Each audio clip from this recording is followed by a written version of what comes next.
So guys, ito na, nakasaksak na siya. So ito yung ano, switch ng vacuum. So ayun, umpisan ko na, pag pindot ko nito, i-ikot na siya dito. I-scrubbing ko na yung floor bed niya, saka yung mga floating gano'n. So umpisan ko na yung doon sa dulo, doon sa sulo, papunta rito. So ayun lang guys. So umpisan ko na. Ayan na, ang higop na siya. Ayan na, ang higop na siya. Pero dito ko muna umpisahan sa dulo dito. Ayan. Ayan. Dito ko muna umpisahan.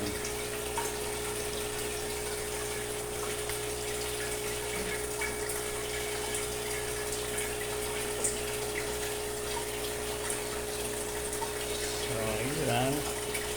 Ayan lang.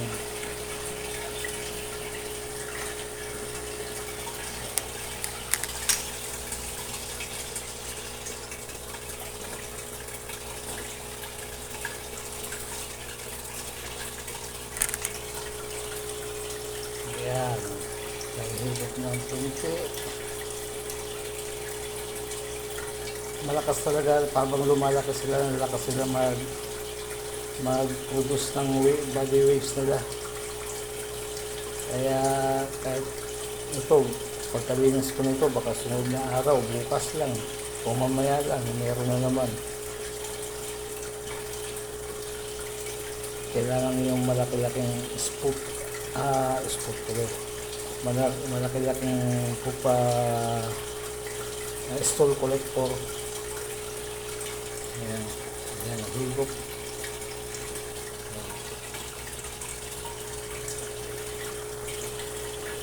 Ayan lang.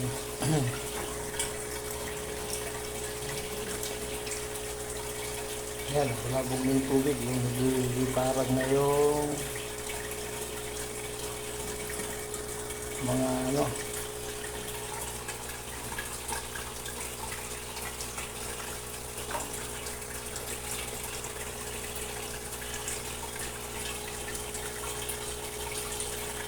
hindi ko nasusunod yung video.